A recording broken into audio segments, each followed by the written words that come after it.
And in terms of work prospects, what are the chances of you not getting a job after getting your qualification or finishing your community service? I'm still, I will say zero. I will say that the chances of a person not getting, they are non-existing, because as far as I've been in the field, I have never. I'm still to be corrected. I'm speaking from my own experience. I know maybe others they say I know a person, but from my own experience, I don't know any pharmacist who is unemployed because of there's no work.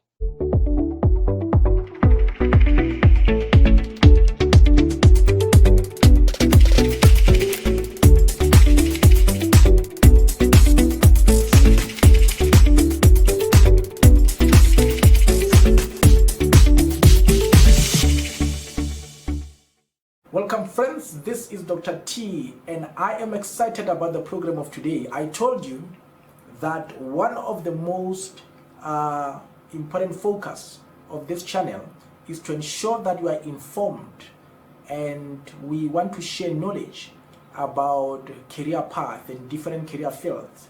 So today you are going to learn a lot, as I will be focusing on the pharmacy career, and I've got a pharmacist that will be able to share with you about the profession of a pharmacist. And the good thing about this one, not only did he just do pharmacy, he also did BSc, and he also did PGC, I think a postgraduate diploma in education. And he breaks down the difference between pharmacy and pharmacology for those who might still be considering or comparing the two fields. So I hope you'll enjoy it as you listen to the guest that I have today. But before we do that, if you have not subscribed to the channel, I want to encourage you that make sure that you subscribe by clicking the subscribe button at the bottom. Most of the time when you speak about subscribing, people think you are paying to subscribe. Subscription is free.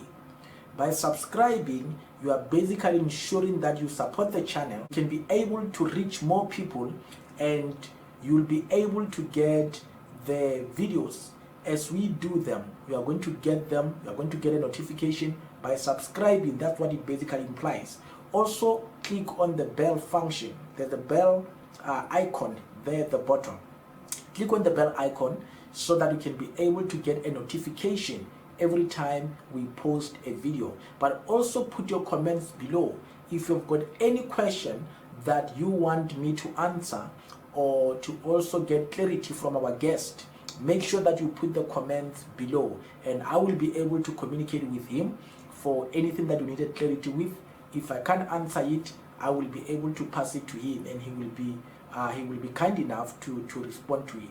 So I want to encourage you, if you have not yet subscribed to this channel, that you subscribe by clicking the subscribe button, the red button at the bottom. But also make sure that you click the bell icon. The bell icon will ensure that every time I post a video, you get a notification. So enjoy the video as you watch.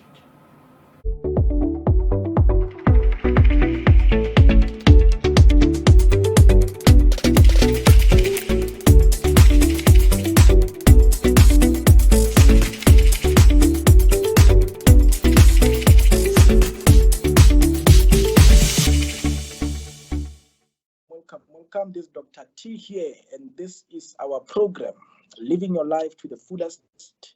Today I'm excited that I have a gentleman. He's going to introduce himself. He is a pharmacist, but he will tell you more about it. So let me welcome him. Ntatempe, welcome. Yeah. Please, just briefly, just introduce yourself and who you are, where you come from. Over to you. Yeah, no. Good evening, everyone, the listeners, everyone who's watching. My name is Daniel Mpe. By profession, I'm a pharmacist. I was born and bred in Soshanguve, and currently I'm still living in Soshanguve. I'm living with my family, my wife, and I'm working in a district hospital, in Mabopane Hospital.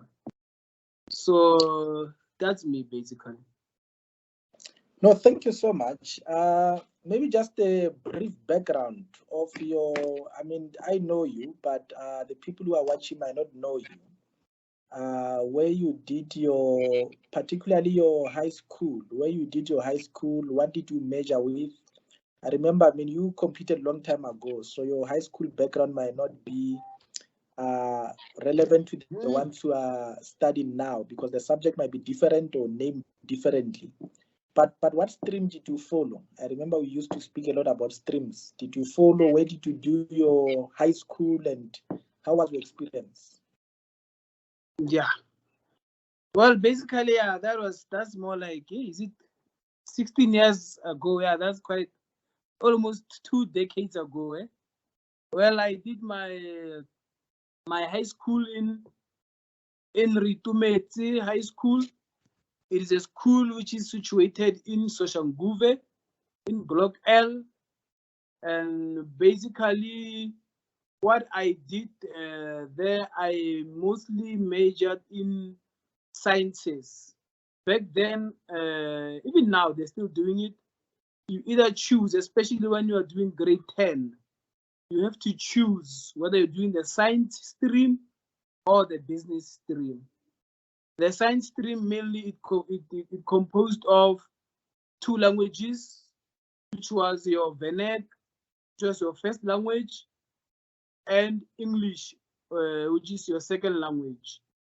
And then the other 4 subjects, I did mathematics, I did physical science, I did life sciences or biology. Nowadays it's called life sciences. And then I did geography. So in total, I did 6 subjects from grade 10, grade 11. And then when you reach grade 12, that's when now you have to choose. We had to choose whether you are doing it in higher grade or standard grade. So meaning that in grade 12 now, you had to know which career you want to follow, and then what are the requirements for that career to follow. So because I knew that I was interested in medical career, so most of the medical careers, for example, your pharmacy, your MBCHB, which is your medical degree, your BDS, which is your dentistry, physiotherapist, yes. All those medical degrees, they mostly require one to do higher grade in at least 2 of the subject, either maths or physics, or because we're doing maths, physics, geography, and life sciences. So, but the common path in that is that maths and physics, you have to do them in higher grade. And then automatically your languages, those were, we did them in higher grade. So you had to do, so you had to do 4 language, 4 subjects in higher grade, and obviously 2 in standard grade, so that you can qualify for an exemption. And a full exemption, it grants you an acceptance or an admission to be able to study at a university.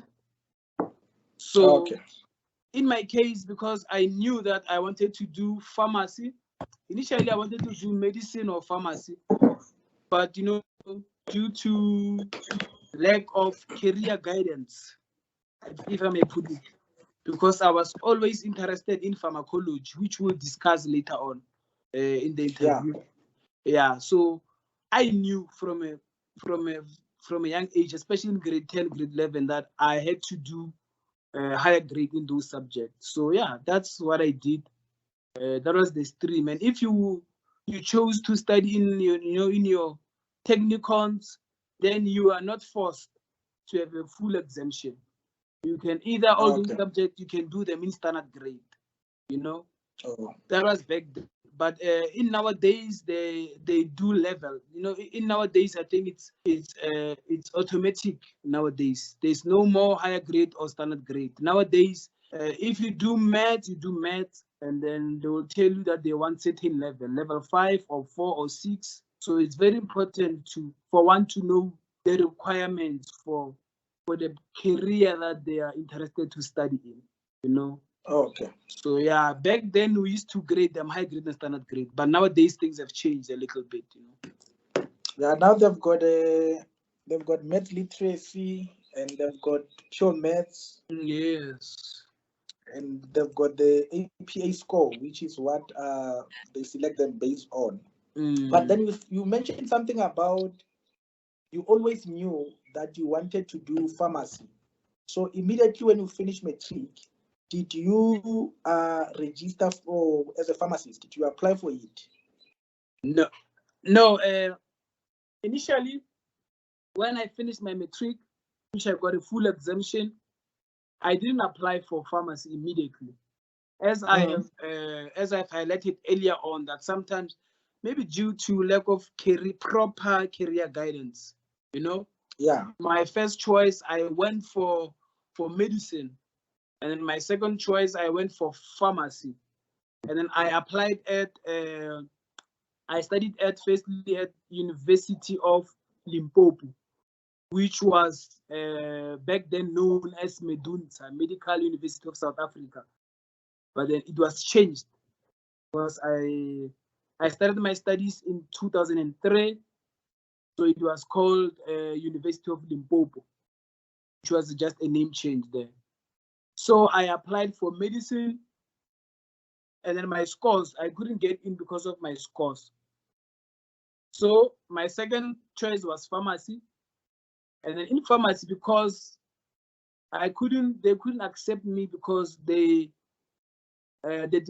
School of Pharmacy, they always choose candidates who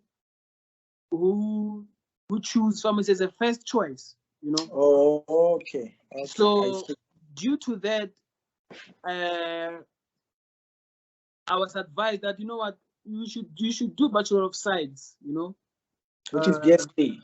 BSc, which is known as BSc.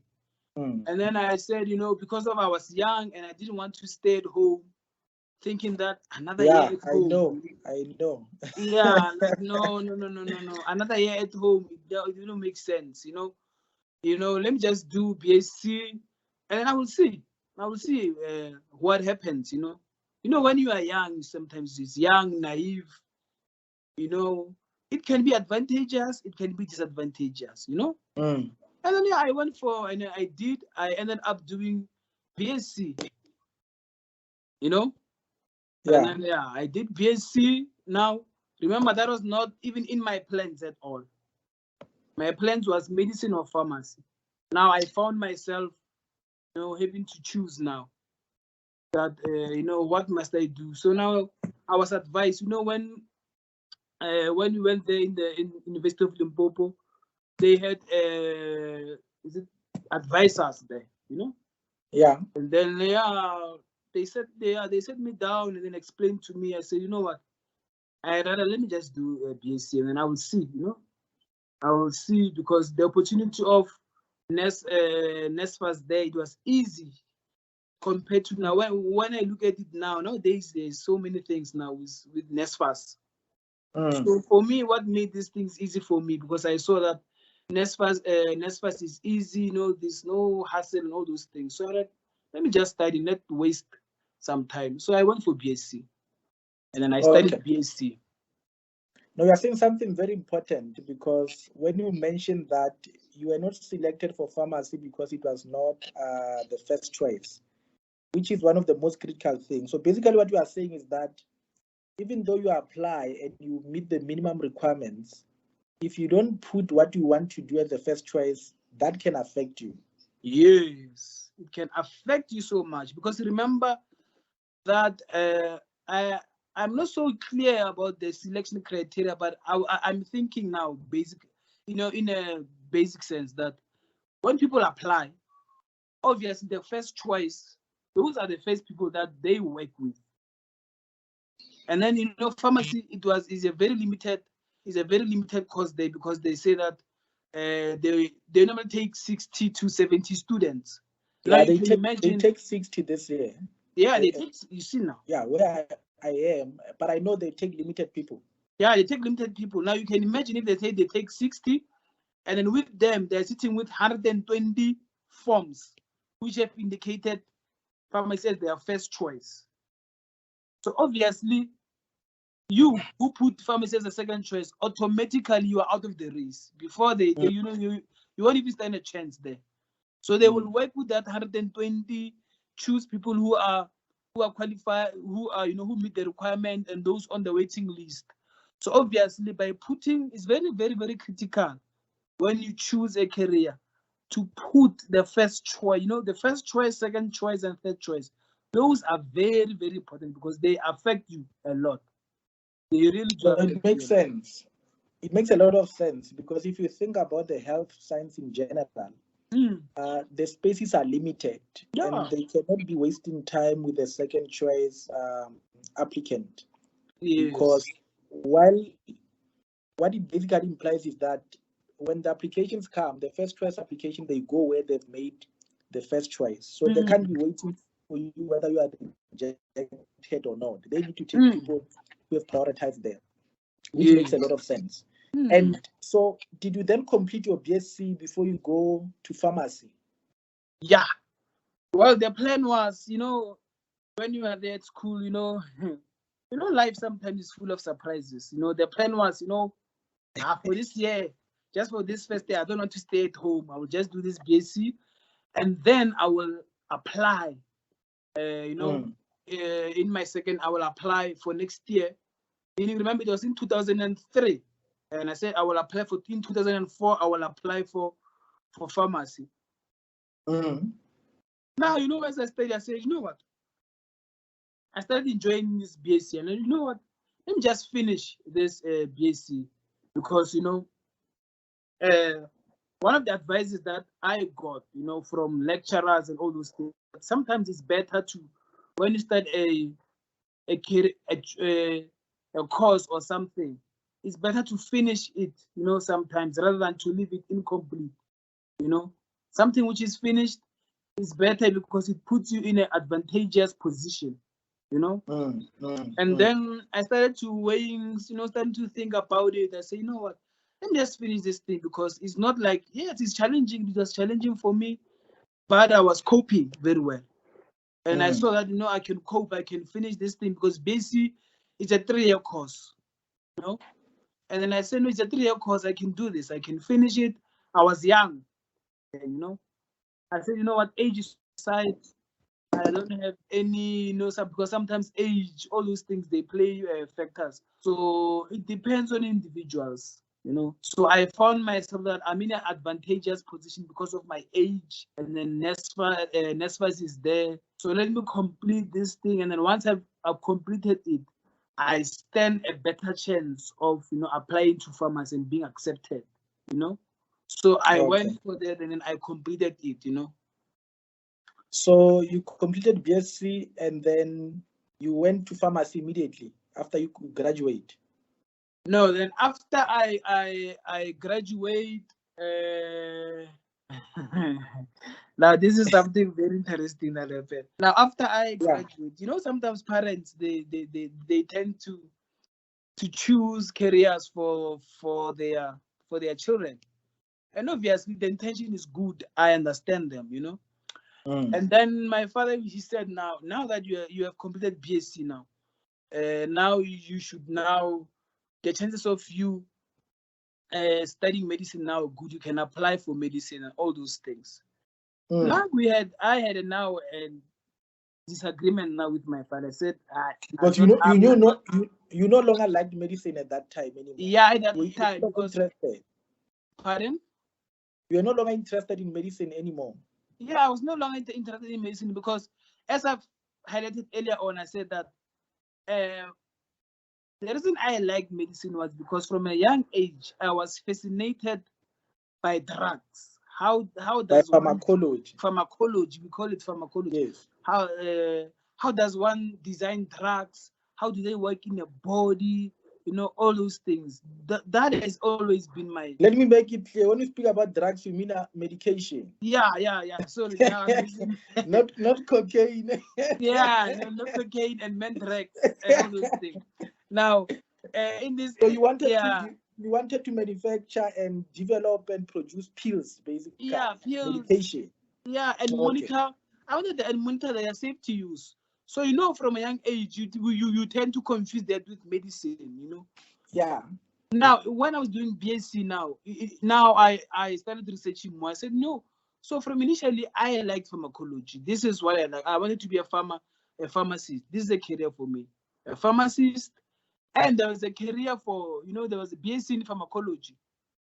And then I looked at that one because I've completed BSc, and then I had a chance to do honors in pharmacology, masters, and you know, progress. But then the disadvantage with that one is that it's only lab based. You only work in the lab. Now there are two things. So you can do BSc in pharmacology or BPharm, which is you know, a pharmacy, a bachelor of pharmacy, which is a 4-year degree. You can do BSc and do the honors and masters, but which is nice. But the disadvantage with that is that BSc in pharmacology, it's only lab based.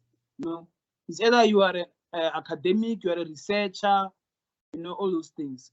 Now with BPharm, you have the same knowledge with the person who did BSc in pharmacology, you know, but yours is more. It's more now. What is the better word? It's more now expressive. It's more now intense because now you can work anywhere. You can open So your it's own broader pharmacy. than It's broader than doing that one. the pharmacology one. Okay. Yeah. So I said and I researched and I said no. The best possible route for me here is pharmacy because I can open my own pharmacy. I can work, you know, also in a lab base. I can also manufacture. I can also work in academic. So this one is broader. It gives BPharm, it gives you know, an individual more opportunities as opposed to plain BSc in pharmacology. So that's why I chose I went for that one. You know, so I said no, it means now I was in a crossroad. I said I like pharmacology, but which one is best for me while I was doing BSc? And I said now the best option for me is BPharm. No. Okay. Look, I think I disturbed you. You're still telling a story about your dad, and when you completed, he wanted you to do medicine. Yeah, you know, with that part. Yeah, and then he wanted to do medicine because, you know, yeah, parents they have you know, they're like that, you know, they want positive things for their children, which is not something bad. People they tend to say sometimes parents they want to live their dreams through their children. So I said, no, Dad, you know what, medicine, I did research, 3 years research. This is not what I'm passionate about. Hell, I'm not even interested in medicine. And then we had a squabble around it. And then he said, okay, I understand now, you know. But then the unfortunate part is that I didn't apply. You know, I completed BSc, I didn't apply. And then you didn't apply for what? For pharmacy or for medicine? For pharmacy, yes, for pharmacy, because you know we are still having a squabble while I was about to complete the BSc. It was still an ongoing thing, you know. So it disturbed me. I didn't apply that, obviously. It disturbed me. Okay. And then he said to me, okay, it's okay, son. You can do pharmacy as you like it. But now you have not applied. And then luckily enough, you know, my dad was someone who believed in, you know, as a young man or someone who's young, you should keep yourself busy, just study something. And then he said to me, interestingly, he said, you know what? I've asked around, and then, you know, why didn't you consider doing PGCE? PGCE is postgraduate certificate in education. No? And I said, what's that? He said, no, well, that one is which certificate is that? PGCE is which certificate? The certificate is PGCE. It's called postgraduate certificate in education. Yes. Yeah. And then, yes. Yeah. I know about that. Yeah, and he said, you know what? Because now you have not applied and you have completed it. You might as well do this, you know. because I don't want you to sit around. So now, finally we have reached an agreement, and I said that it means this is a year. This certificate will take me a year. And he said, yeah, you can do it at UNISA, And then from there on, you can now apply for pharmacy now. And I said, okay, no problem. I will do it, because I didn't want to, to sit. So PGCE, what it simply means? It simply means that once you have it, now you are a qualified teacher. This is another way of becoming a teacher, as opposed to a direct 4-year degree. They call it a method. The old teachers, they call this a method. The old teachers, they call this thing a method. So I did that method for the 12 months. And then in my 12 months, I ended up, my dad said, look, there's a post somewhere. There is a lady teacher in Lethabong High School. I've heard this lady teacher is going on a maternity leave. Now you can go there and, apply and see what happens. And then I went there to Lethabong High School. I said, I have a basic degree. I'm busy with my PGCE. And then the principal said, okay, submit your things, your CV, everything. I submitted everything. Remember, I'm calling this thing a gap year, but it's not a gap year because I'm busy, Yeah, and then it's a career transition. Yeah, it's a career transition, So yeah, and then I went there, and then I really enjoyed it, Funny enough, I enjoyed it, and then I completed it, And then after I've completed it, I was prepared now. I've applied to various universities. I've applied to VET. I've applied to University of Limpopo, and then I think I've applied to UC. Yeah, I think it was University of Western Cape, and then I think I was accepted in VET and University of Limpopo, and then I said that Medunsa. Yeah, that was called formerly known as Medunsa, as I've highlighted earlier on in the interview. And then I said, you know what? I chose University of Limpopo because I'm familiar with the background, I'm familiar with the environment, I'm familiar with people there, And then it was nearby from where I stay, all those things. So I didn't want to disturb a lot of things, And then I ended up now accepting it. And that's how I got into pharmacy. Now, it was a 4-year degree, and then I did that. And then, unfortunately, as it is, it's a 4-year degree. But life is not smooth, I had challenges. And then there was a year that I repeated, There was a year. Yeah. Okay. There was a year that I repeated, but it was due to the structure of it's not a repeat per se, because that repeat is very strange. But now they've altered the program there in Medunsa, because the program was like this. Now with us back then, it was that you are doing a module, you are doing one module at a time. Yes, they're still doing that. You are doing one module at a time, you write everything, you participate in an assignment, all those things, all those things, assignment, test, practicals, presentation. You write the module, you pass the module, you move on to the next module, just like that. Now, they divided it into 2, semester 1 and semester 2. In semester 1, you probably do 3 to 4 modules.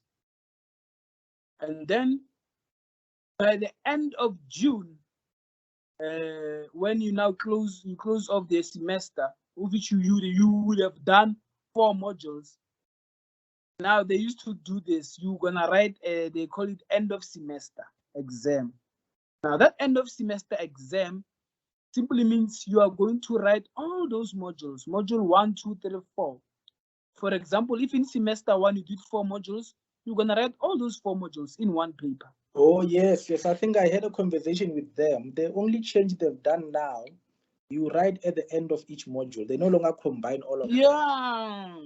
So those things, that was the problem. You did the hardest part. Yeah, I did the hardest part. Now, what happened is you did that, and then that semester 1, you write end of semester. Now you move on to semester 2, right? That is between after June and until December. Now you move on another modules again. Let's say module, you do 3 modules between those time. In semester 2, you're still gonna write again. End of semester in November, somewhere there. Now what they do is this.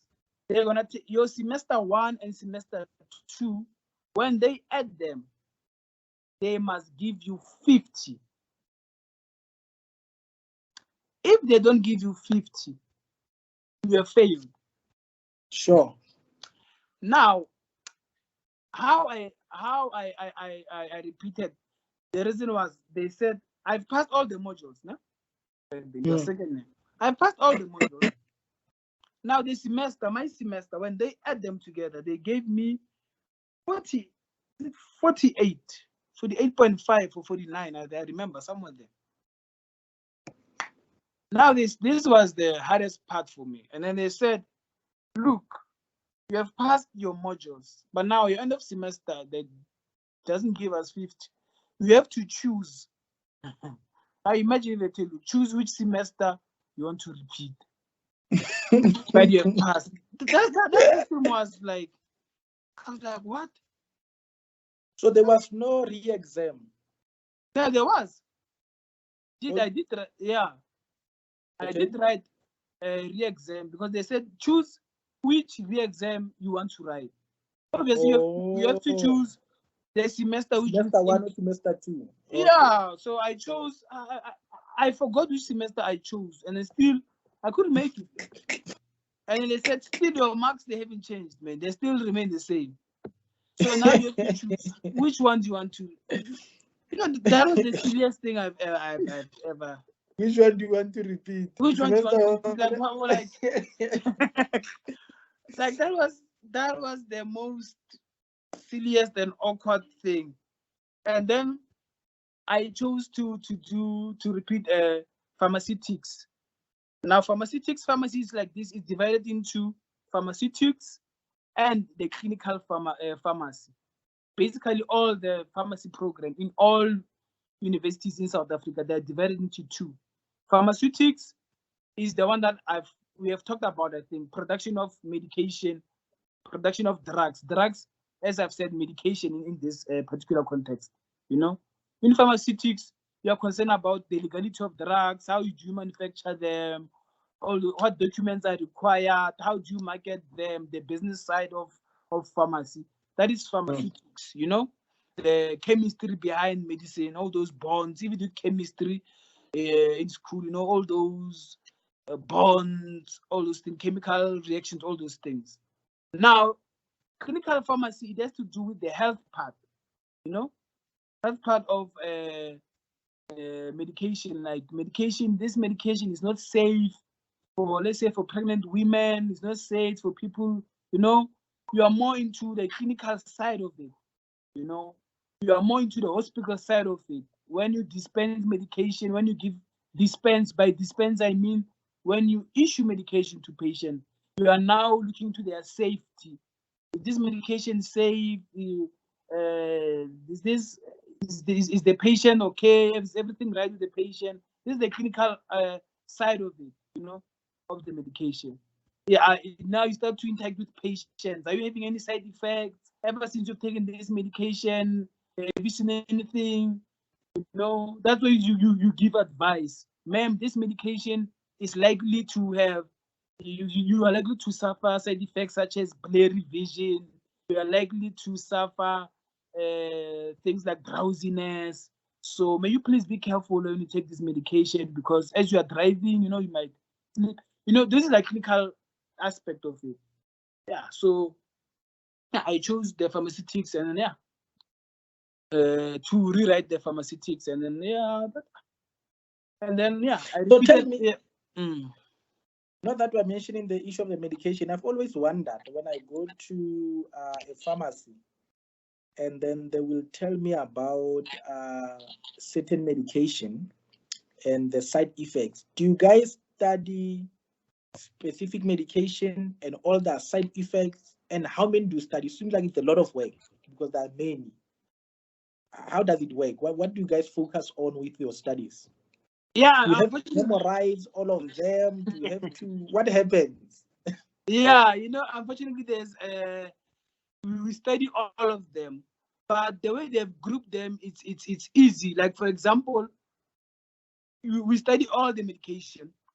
We don't leave anything behind. Okay. For example, in second year, they might say you are going to do cardiovascular system. Now, with cardiovascular system, obviously, you're going to cover medications that is to deal with blood pressure, your hypertensive medication, all those things. So, you know that the human body is divided. When you study medicine, they take it bit by bit. So we study medication, let's say cardiovascular medication, we focus on that. And then their class, medication, you don't study them one by one. They are grouped they group them in particular order.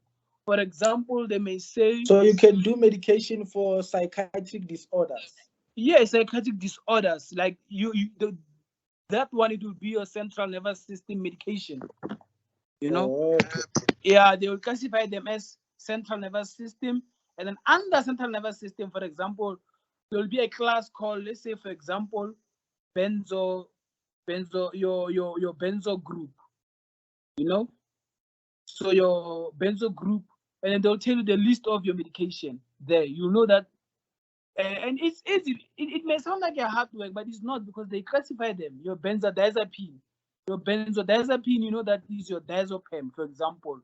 If someone is saying, what is your benzodiazepine? I say all your medication that ends up with pam at the end, like diazepam, lorazepam, So maybe to come in there. So when we are studying it, do they say, so this is the one that is most common for people, the least common, so that when you go to the pharmacist, it's likely that you are going to get similar thing? Yeah. Because I've seen people say, why will he recommend that? Why will he want to give you that? Why didn't he give you that? Are they preferences in terms of which is better than the other? Which one is the most common one to use? Which ones are the worst? Yeah, because medication, they've grouped them into classes. Now remember, when you group them into classes, there will be medication which are more effective. There will be medication which are less effective. There will be medication which they have no effect at all. There will be medication which are toxic within the same class. So they will tell you that it's very, so normally when you're a pharmacist, you will say, why didn't the doctor go with this one? Because this one is the most potent one, or the most effective one, as opposed to going to the one which is least potent or least effective, So that's why they will tell you that, why would the doctor prescribe that, because we know basically the difference between us and the doctor when it comes to medication is that they do pharmacology only for a year, and then the rest of the pharmacology, they will cover it while they're doing the what rounds. It's a 6-year program for them, right? Now they will do.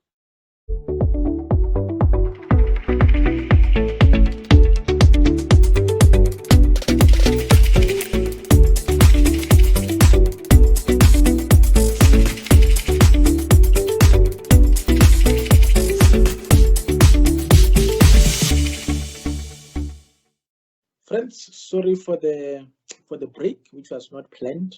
We took the break due to load shedding, but we will continue.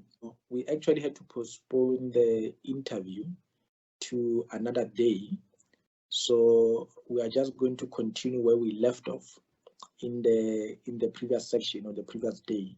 Hence, you will see that we're even dressed differently, because this was actually now conducted or continued, I think 2 to 3 days after that event. We were cut off due to load shedding, so we are just going to continue where we left off with the pharmacist, Mr. Denimbe. So enjoy as we continue watching. So, Mr. Mbe, last time when we spoke, before the load shedding, you took us through your background, where you come from, and how you got into pharmacy, mentioning specifically your journey that you were mainly interested in drugs or production of drugs or medication. And Yeah. for some reason, that sort of misled you to think perhaps a career path in medicine might be the way to go, only to realize later what you wanted was to follow a career in pharmacy. And Yeah. then you started to also share about your journey that started in a BSc, then later pharmacy, and also your you spoke also about the PGC that you have done after BSc, and you also shared about your studies in pharmacy, the fact that they're using PBL and how you experienced it during your time. So I think today, where I want us to start, at least before load shedding finds us here, it's on, you were speaking about the different medication and how you study them in pharmacy. And I think you were also putting a distinction between the difference between somebody who do MBCHB compared to somebody who does pharmacy. Yeah. And in order to help us understand how these medicines are grouped and understood, maybe let's start there, where you're explaining, because I'm thinking somebody might be interested to know what does it entail, what is the difference if I do pharmacy compared to if I just do medicine. And I mean, it's very fascinating that when a doctor writes you a medication, with their bad handwriting, the pharmacist will be able to read it. So I'm wondering, does your course also entail the language of doctors? So maybe if we can just start there, like how do you even read what the doctors write, and what's the difference between the two? Yeah. Well, thank you, Dr. Zebe, for having me on your project. The last time we were interrupted by load shedding. Just to answer you briefly, with regard to doctor's handwriting, uh, most people they have the misconception that we are being taught how the doctors write. And then the truth is we are not. It's a Mm. matter of experience. You pick it up along the way. But like for example, if you've been, if you have a certain experience, it's like it's like a mechanic. If you're a good mechanic, when someone brings a car already to you, just by listening to the car coming, a good mechanic can just tell that this driver is about to tell me that the problem with the car is this and that and that. But obviously he will wait. So just by reading the script there, the doctor's prescription, I can already know. I know. So they are the key things that we use. We check the strength, the duration. Like for example, if a doctor writes paracetamol, some doctors they have a horrible handwriting. You will see a P and an A and an L at the end, and the strength. There are cues that we use. The strength of medication, for example, 500 milligram or 1 gram. All those things they will give you an indication what the doctor is trying to write. But with regard to that, you are not. If you cannot read what the doctor has wrote, you are not obligated. We are not forced to give. You can call the doctor and say, I cannot read what you wrote. Because with time is that most pharmacists they get used to the doctor's handwriting because you work with the same doctor over and over and over. For example, if you're a pharmacist at clicks in Wonder Park, for example, you know that around Wonder Park they have 10 or 12 GPs. By the time you there'll be a time where you are used to their handwriting because you mainly work with them. But if you move, let's say now to Cape Town, now again it's still a problem, and you have to acclimatize yourself. So we are not taught them. It's a matter of experience. and getting used to the doctors, because you see this handwriting day in and day out, day in and day out. So you end up getting used to the handwriting.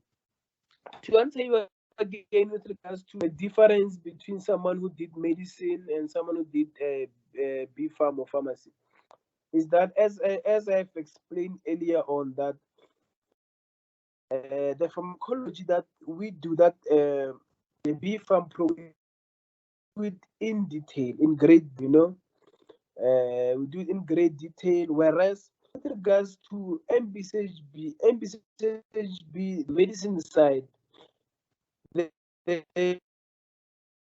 they greater depth that much.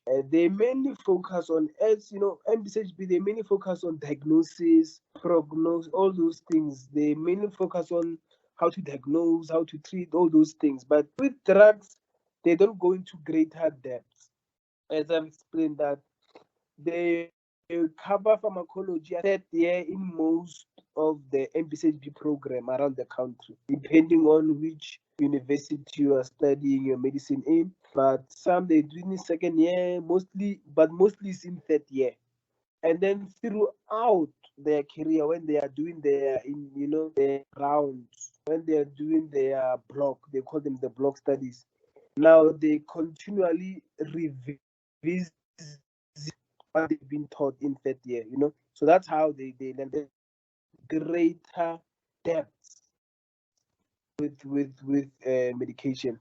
They don't do the chemistry side of it, because the doctor does not need to know the chemistry side of a drug, because knowing the chemistry side of the drug, it helps us pharmacists to be able to partake in the process of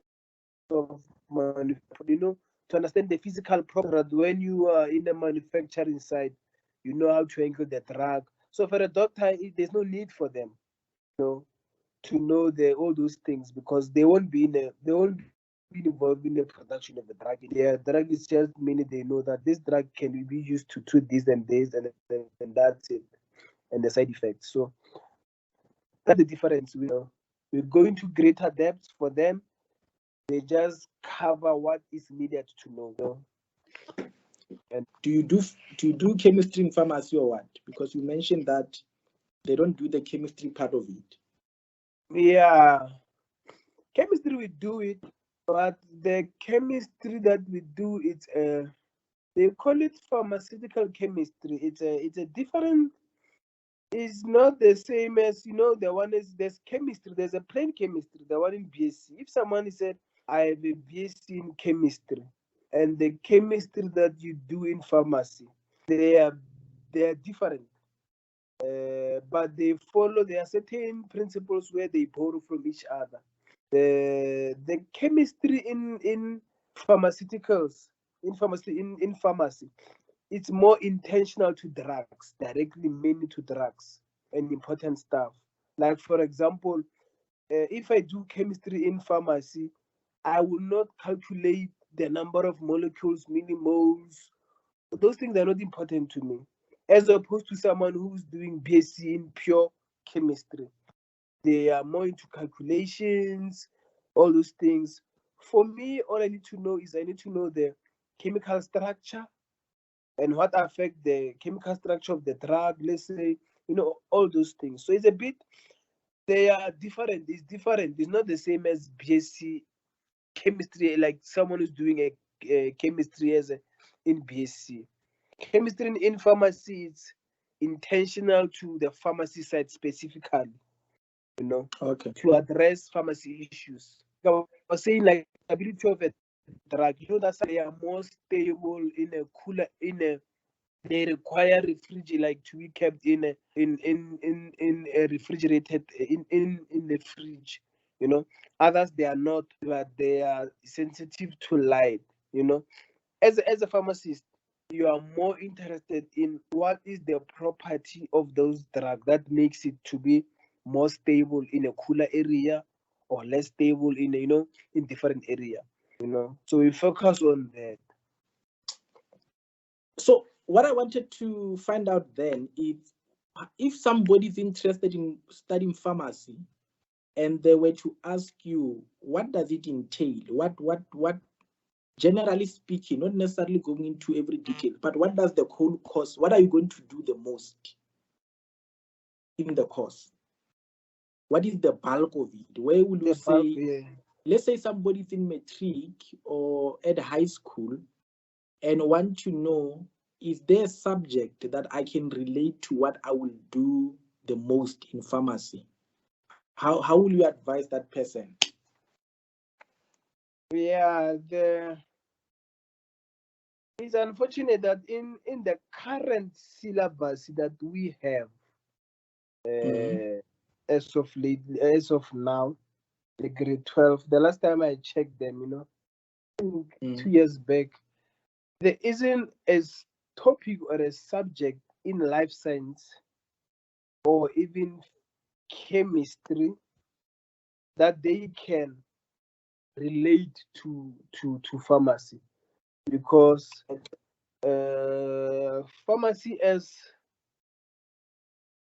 is a very complex course, because it's a mixture, but bulk of your work will be clinical pharmacy, where you have to study, you have to know your drugs, you have to know the safety of those drugs, you have to know what advice to give to patient when dealing with each class of each drugs, you know.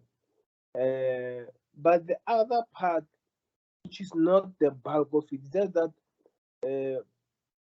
I would say that curriculum sometimes it needs to be reviewed, you know, because if you look, most courses they are undergoing that curriculum review now.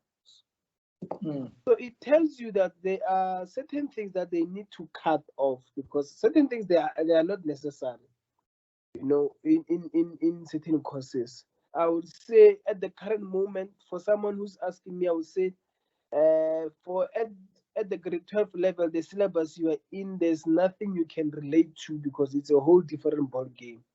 Because that's why I always say that curriculum changes or curriculum review is very important.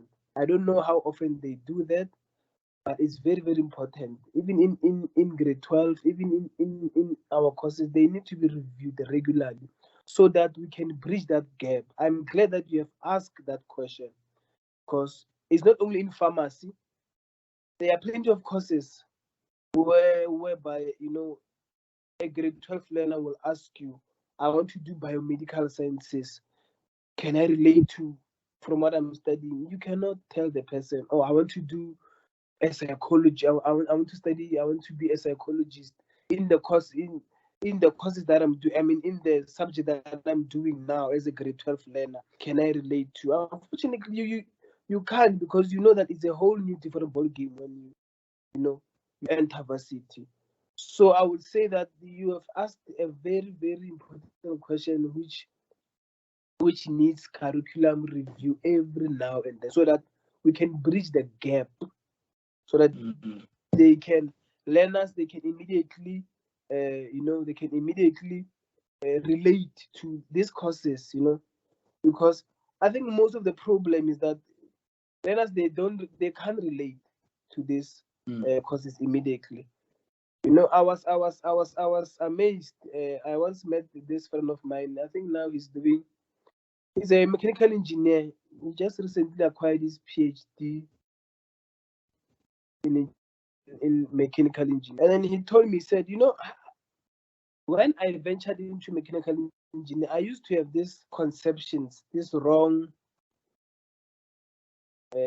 what can I say, maybe skewed perceptions about mechanical engineering. And then he said that, are you aware that mechanical engineers cannot fix a car, but they understand the problem?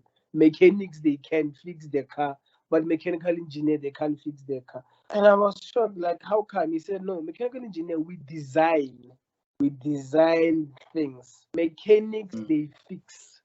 So those are the things that, we need to it's not only in pharmacy. That I'm glad that you've asked that. So, but most courses, they need to be, to be reviewed curriculum, so that learners can relate to it immediately. Not that you find out as a surprise, because sometimes you find out as a surprise that, oh, pharmacy, I thought that it will deal with that, not that, you know.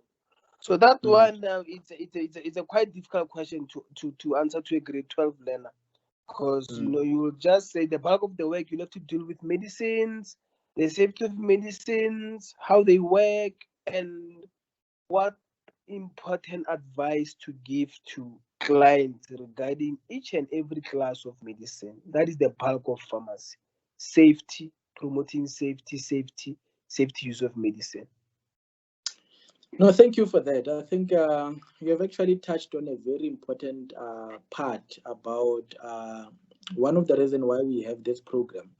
It's mainly for that, so that people can be informed about different careers and what they entail. And I think that's why we have people who are specialists within those particular field, so that we can share the relevant information. And I think one of the biggest problem we have, beside curriculum, we've got a lack of career guidance in high school,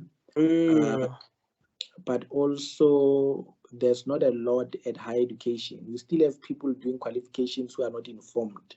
And I think this program is mainly meant for that, to give relevant information from people who are in the field and who are doing that particular course. So I'm glad you touched on that. Thanks for that. Thank you. Now the part I want to focus on now is, firstly, I wanted to check how long does it take to qualify as a pharmacist, and what is the process for one to now say I'm a qualified pharmacist? What's the process? How long is the duration of the course? And I see when you go to clinics, you find the pharmacy on duty, you find pharmacy assistant, you find different tags that they're wearing. Do they imply anything with regard to educational background? And so that you don't get fly by night giving you medication that is busy making you sweat here. You are not even aware. Yeah. Yeah. Yeah, thank you. Thank you for that question. I think you are asking a very, very, very important question which affects society. I will start with, you have asked very important questions with different components. So I will start with the first component, like, and after that I will tackle on the one you've asked about clicks, like pharmacist assistant, pharmacist on duty, and all those things. You know, for one to be a fully qualified pharmacist, one must have studied a B.Pharm degree. A B.Pharm degree takes a Bachelor of Pharmacy. It's a 4-year degree. It's a 4 years degree. 4-year degree. And then after you have studied for 4 years, you are going to do what they call a internship.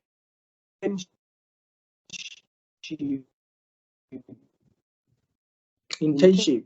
There are places where you can do it. Yeah, you can go to hospital, public hospitals. You can go to private hospitals. You can go to clinics as an intern. You can go to these camps. To this camp, you know. You can also do an academic internship. That one is for those masters. There are those students who follows the path of doing a postgraduate master's degree in pharmacy. Those one, they are doing academic internship. Now, an internship, it's a 1 year.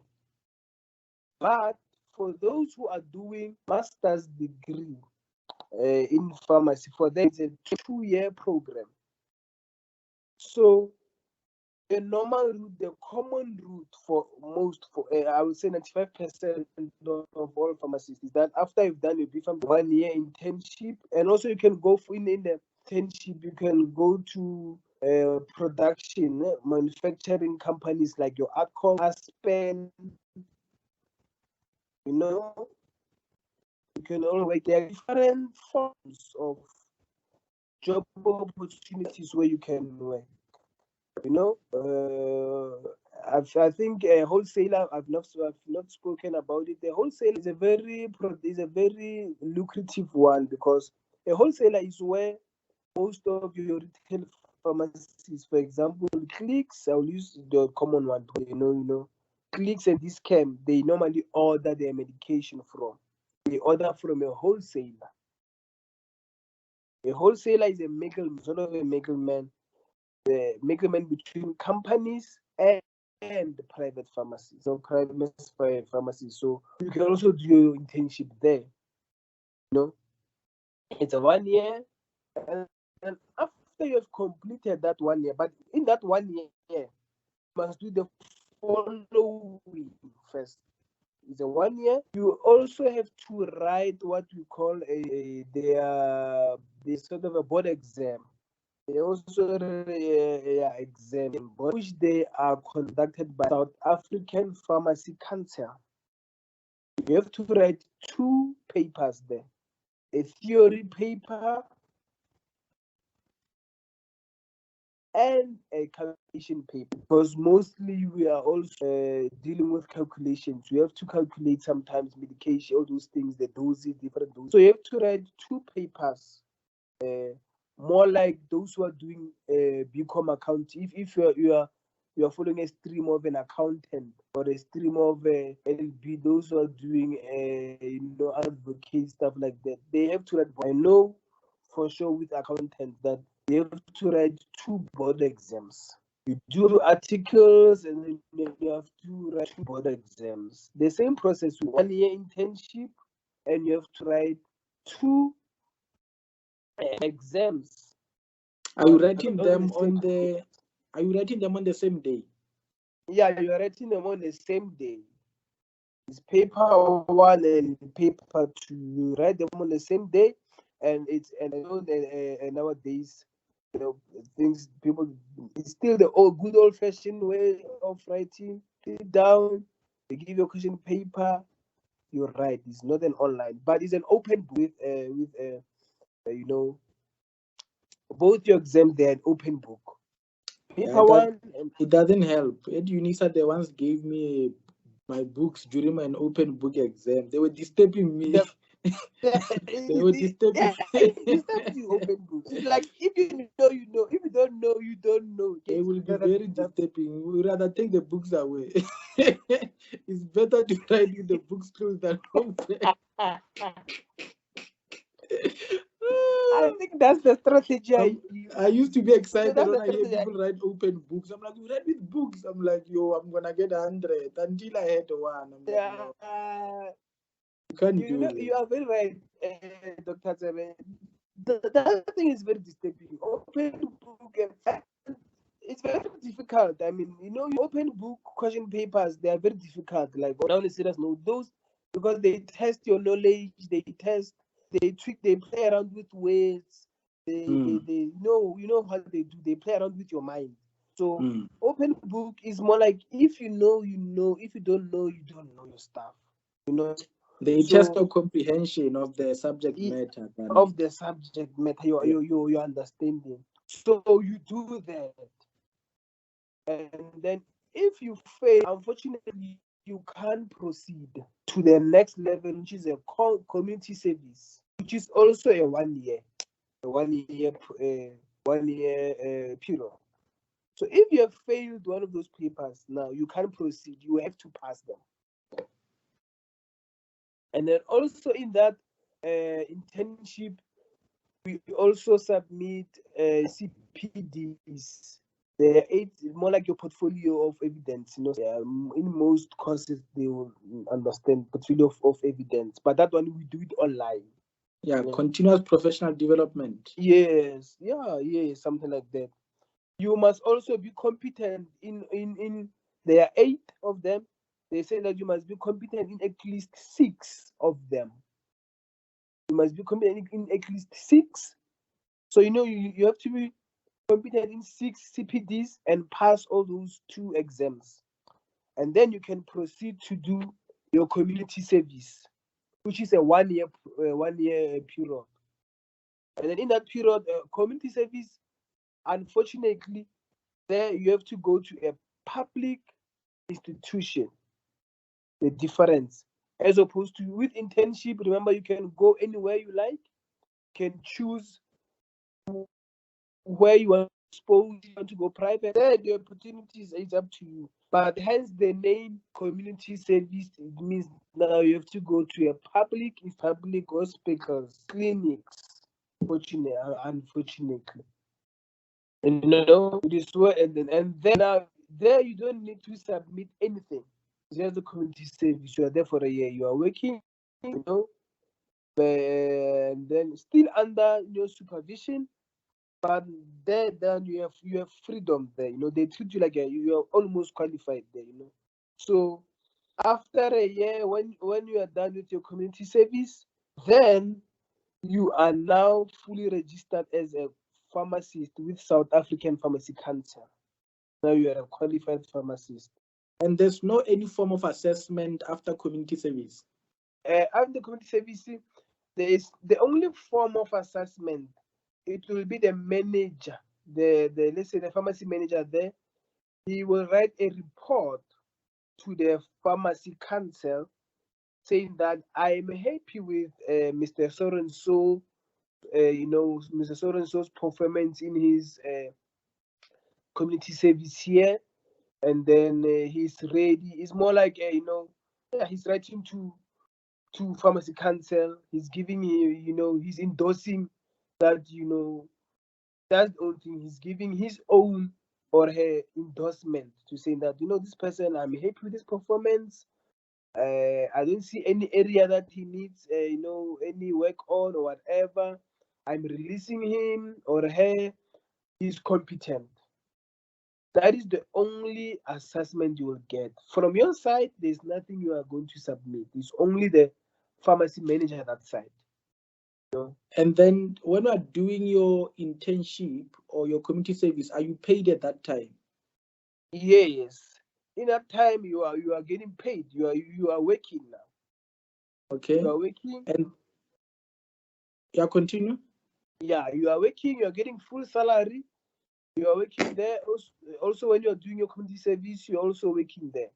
So it means that from 4 years after you have done with your BPharm degree, the moment you start with your internship, you are a pharmacist, but you are not yet qualified, fully fledged one. You are getting paid. You are treated like a worker, your normal worker. You have your SARS. They register you everything else. If you don't have your SARS number, they register everything else. You have your personal number or your work number, whatever. You are working, but you are starting on a lower level, obviously. So a person who qualifies starting an internship, salary-wise on average, what will that person expect to get? I think nowadays they get something like it, depending. The common route, because most of students, they end up in public sector. They end up getting something like 18 to 22,000 per month in the internship. In the internship.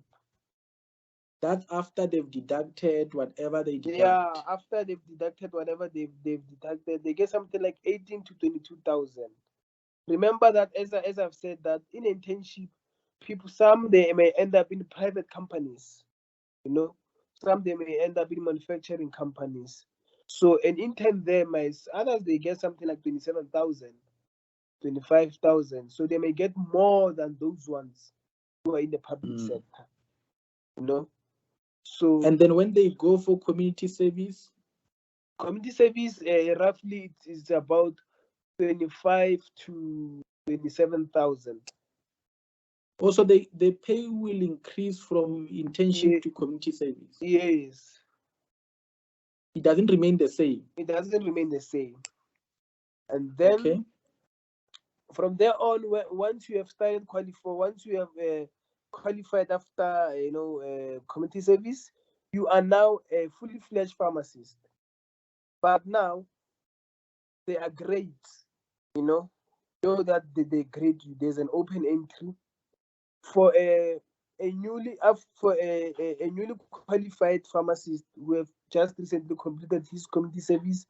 They can start in around something like 30 to 35,000. That's in government. That's in government. you know Okay.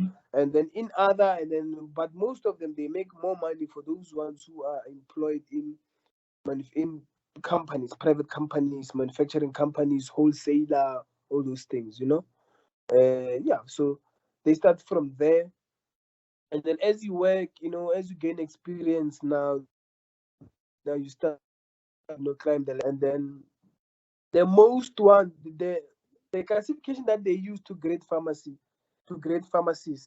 it's in government. We have grade one, grade two, grade three. Grade three, that was one. Now they say you have reached this, because for a grade one, it will take you, if for grade one you stay something like for 5 years, it takes something like for 5 years to reach to another grade. Grade two takes something like another 5 years. Grade three, something like another 5 years. So roughly, if you stay in government, it take you 13 to 15 years to reach grade three. And then from there on, they will say you've reached the ceiling. It means now you have to. The only position for you is managerial positions if you are interested in continuing. That is the common route for most that the reason I'm mentioning this, because most pharmacists, they will end up in that route. But in the private sector, we know that is a different ball games. Their salaries, they depends on how you negotiated your deal with them, or how you stated your case with them. Okay. Mm. No, that's good. Thank you for sharing that. So if I finish community service, let's say today, can tomorrow I go and open my pharmacy? Yeah, you can. If today, as long as you have the paper, if you're finished today, but you have to wait for the certificate. If you're finished, isn't it after you've done today the community service today, they're gonna send you a certificate from Pharmacy Council indicating that you are now a fully fledged pharmacist. Mm. As long as you've got that, you can do whatever you want to do. So in your case, or in your own experience, so when a person completes pharmacy, what career options do they have? I'm mentioning now that we know the one that looks more like a business route. A person opens their own pharmacy. But I see that others who work for government, others who work for private. Are those the only options available beside those who follow the master's route, which is more academic? What options would you say a person has after completing pharmacy? We know that the common one is opening your own retail pharmacy. But the challenge with that one is, unfortunately, because of clicks and this scam, the competition is too high. Because we can't compete with. It's difficult to compete with clicks and this scam, because clicks and this scam, they buy. When they buy in bulk.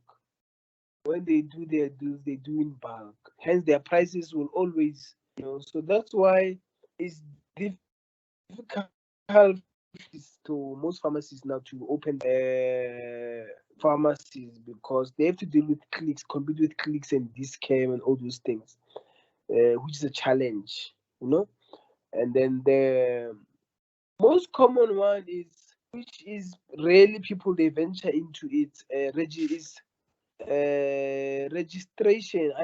I forgot the term that they call it. When there's a new drug in the market, and then you have to register that drug. Pharmacies there, they are responsible. I forgot the term for that, what they use. But then that field is also very lucrative as well. But if you didn't do when you're doing internship, you didn't go that route. It's difficult when you are already in the service doing something else now to tap into that field already. It's one of those fields that is more advantageous if you tapped into it while doing internship. Then you can easily go back to it. You know. Also, that one is very lucrative, and also there's consultant pharmacist, but those ones mostly they come from academics. You know, from academics pharmacists, the one that they say they want to branch out more. Now they are into consultant. They help the manufacturing companies how to set they just help with advice, all those things. So the options really they aren't that much. It's only government, private, private meaning manufacturing, wholesaler, and your pharmacy like clicks and discount, and I would say consultant. And in terms of work prospects, what are the chances of you not getting a job after getting your qualification or finishing your community service? I'm still, I would say zero. I would say that the chances of a person not getting, they are non-existing, because as far as I've been in the field, I have never. I'm still to be corrected. I'm speaking from my own experience. I know maybe others they say I know a person, but from my own experience, I don't know any pharmacist who is unemployed because of this no work. The career, if you check the history of pharmacy, it used to be a career of privilege for whites only. If you trace it back, in the apartheid, it used to be a privilege for whites. So it's still it is not yet saturated. But I see nowadays, the gap is getting, the spaces now, people are now starting to realizing it, and they are starting to get into it.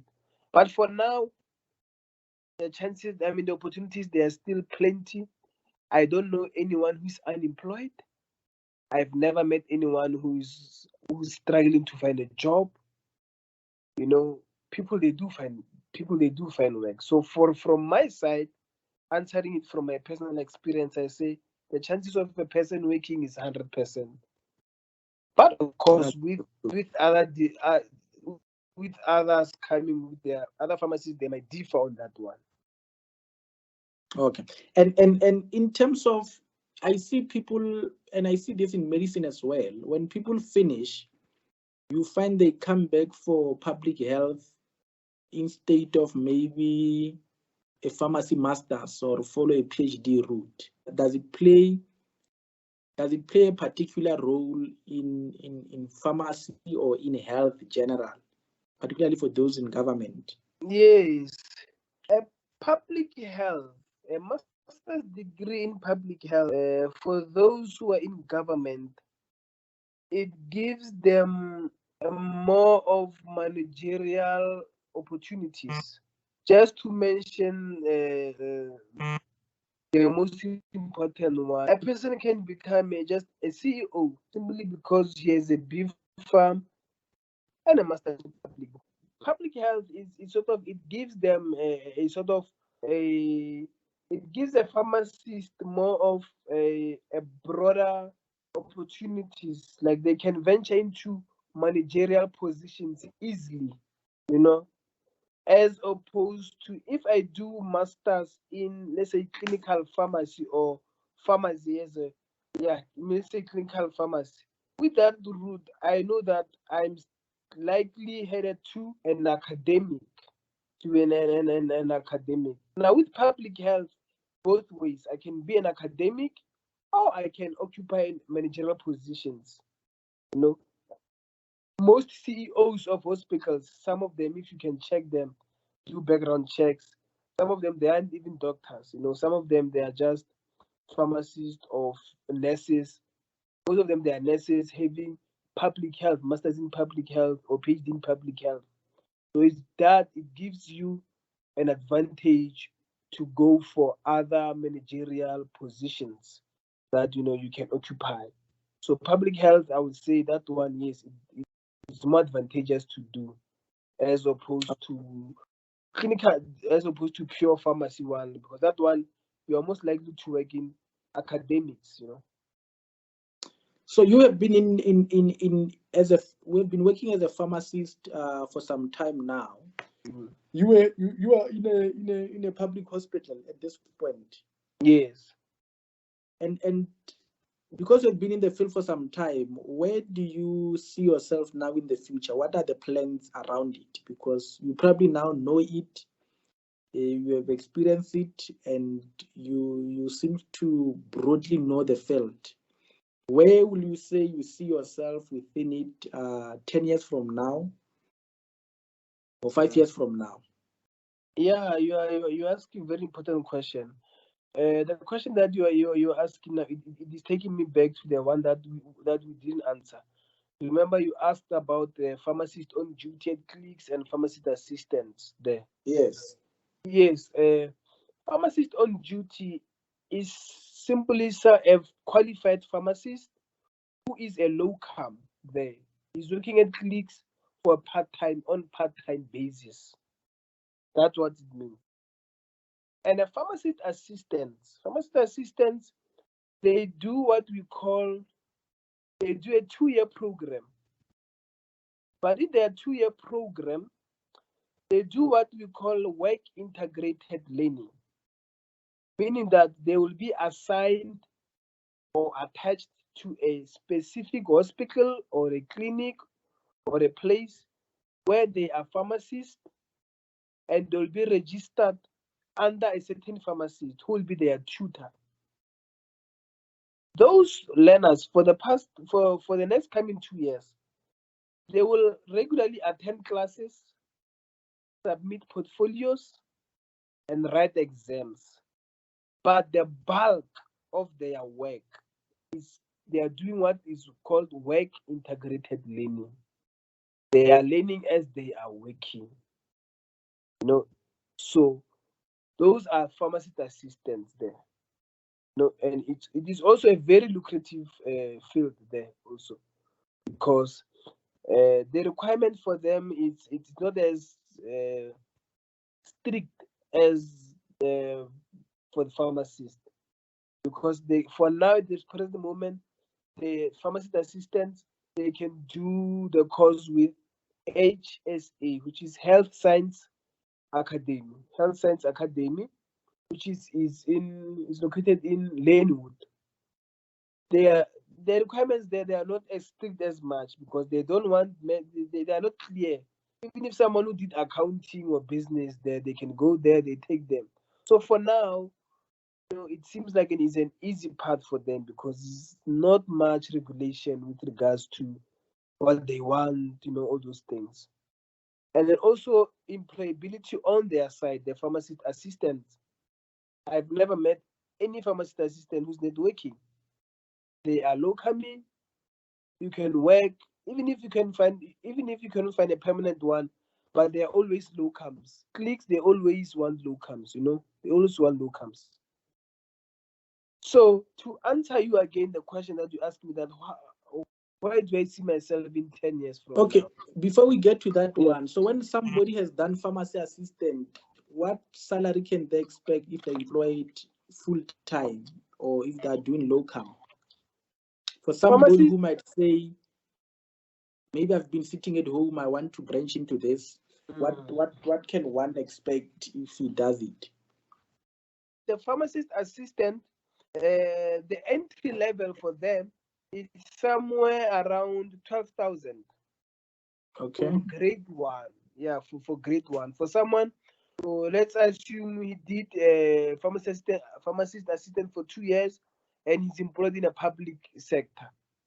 He will get something like 12,000 after deduction. That is after. So you said that doing and work integrated learning, are they getting paid during the 2 years, or they only get paid after the 2 years? Yeah, thank you for that important question. During that 2-year period, they are getting a stipend from HSA, and then the stipend is somewhere around 3,000 at the moment. The stipend is 3,000 per month. The purpose of the stipend is obviously so that they can use that money as a transport to get to the where they are attached, the hospitals that they are attached to, you know. So the stipend, it supports them, it gives them the leverage, you know, to study.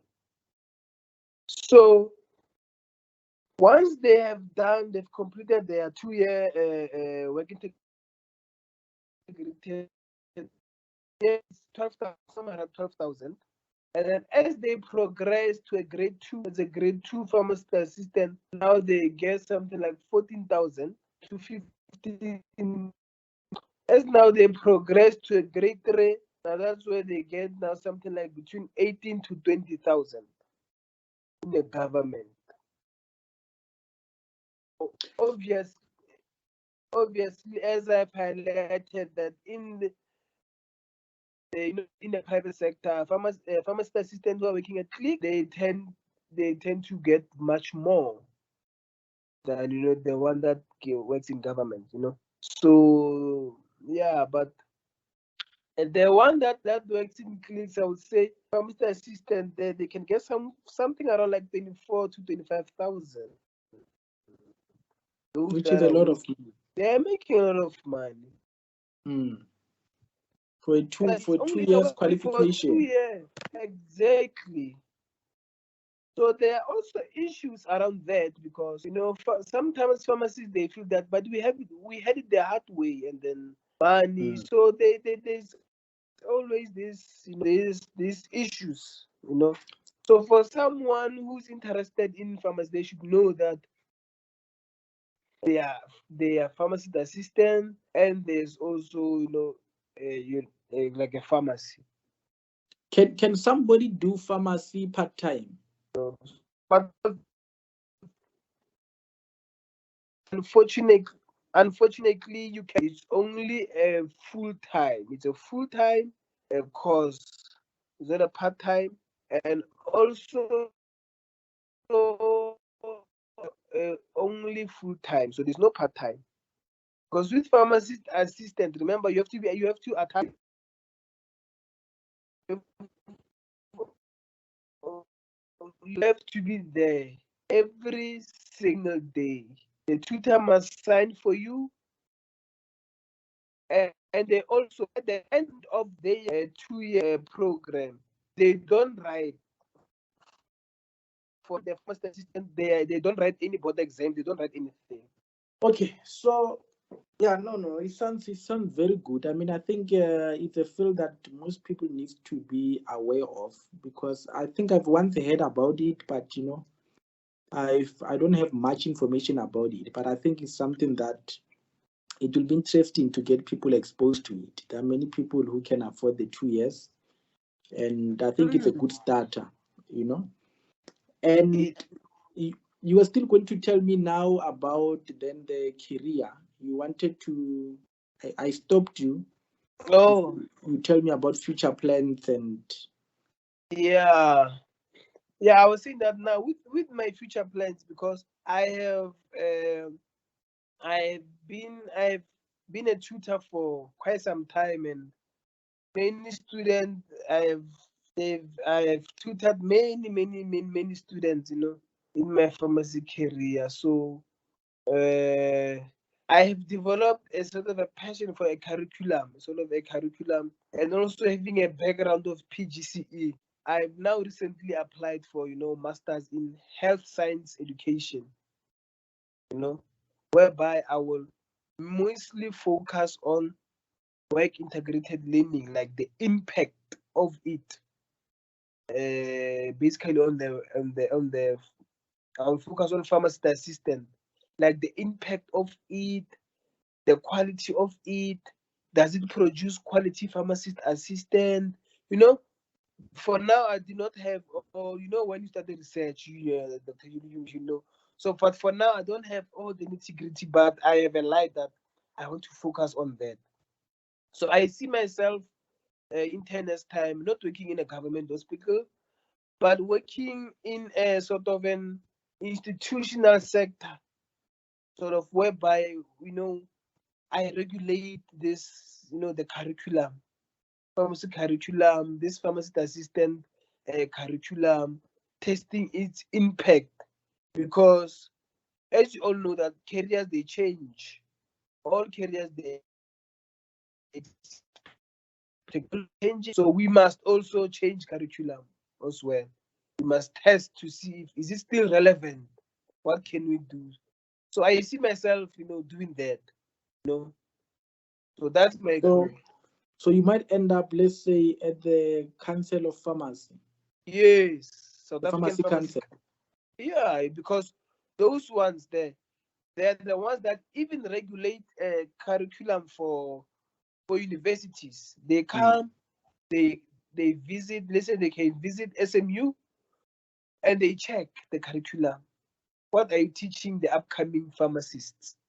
They check. Do you comply? They check. And if anything is outdated, those things they negotiate, with the heads of the departments there. They check. Is this still relevant? All those things. Because sometimes academic institutions sometimes they tend to lose the real practicality of what is happening out there. You know. So I see myself there in that gap. You have put it right there. You have read my mind there. I see myself there, visiting institutions there, you know, checking whether they comply or not. That's where I see myself. No, that's great, because I think that's the reason I thought of it is actually the work of the council, because it's the Yeah, same with us and the HPCSA. yeah. That's what they actually do. Mm. But now, in closure, I wanted to ask, how would you then advise, let's say, a student at high school who's considering a field, a career path in pharmacy, and what can you advise such a person, and knowing the career field, knowing the pharmacy field and all its nitty gritties, how will you advise such a student or a learner at school? You know, it will be very interesting because my advice to the learner it will be that it is a very it was a very secretive uh, career path career path in the past because it was only known to the whites. It is a very lucrative career, you know. It's a career whereby at the present moment it is not saturated. I don't know when will it be saturated because careers sometimes they tend to saturate. I will tell that learner that at the moment it is not yet. It hasn't even reached its half limit. It is still a career which is now recently been explored now. So opportunities, it's up to you, and there are plenty of opportunities. You can also employed. You can be employed in government. Meanwhile, you are also a locum at clinics, as you have highlighted earlier on that when you go to clinics, you will see that Mr. So and so or Miss So and so, So you have an opportunity there to make more money to locum, you know. So opportunity there is still plenty. Also academic wise, pharmacy also when you look at the academic wise, it is also one of those careers whereby it's rare that you find a pharmacist who's teaching like an academic who's teaching pharmacy students. Most academics, you find them that they did BSc in pharmacology and all those things, So it's rare. So for a pharmacist there, if you want to go into academic, if you pursue that line, you'll also find work. There's also plenty of work for you. So my advice will be it's not yet saturated, still plenty of opportunity. But at the same time, things are changing. Nowadays, they are talking about the robotics. Those machines. Sometimes, those machines whereby yes, sometimes they say that you'll be later on where if you have to collect your prescription in certain place, you can just go to a certain machine and then you plug in your ID number and that machine will dispense for you. We are now heading, unfortunately, technology is changing. So I'll give that learner that advice that also, as much as it is a prosperous career path, but also things are changing, meaning that you cannot relax. You have to update yourself. But as much as it's a fulfilling career because you will help many patients. You'll interact with many patients and be helpful. It is sort of untouched. It's one of those untouched career path. That people they haven't explored yet. And more like your pilots. If you look at the pilot's career, if you fly a plane nowadays, it's only white. So it meaning that those careers they're untouched. They're still untouched, untapped. So you'll have a decent start in life. Something which will give you a decent, and from there on you can build on that. That's the advice I would No, give. thanks. No, thanks for that, and thank you for what you have shared. And I think it is very, very, very, very, very informative. And I trust that our people will actually learn a lot from what you have shared. Yeah. And obviously, there are many people out there, and one of the reasons we do the show is to share career guidance, career advice about Yeah. different careers, for people to be exposed, to know from people who are in the field, to have correct information about a particular career. Now, before we close, are there any last words to in this field, just to share anything that you feel like you just want to say that maybe you might have wanted to touch on, or you like people to know about the field? Any last words that you want to say before we close regarding this journey in pharmacy? I think you have asked relevant questions that a normal layman on the street will want to know. So we have touched the basics that a normal person.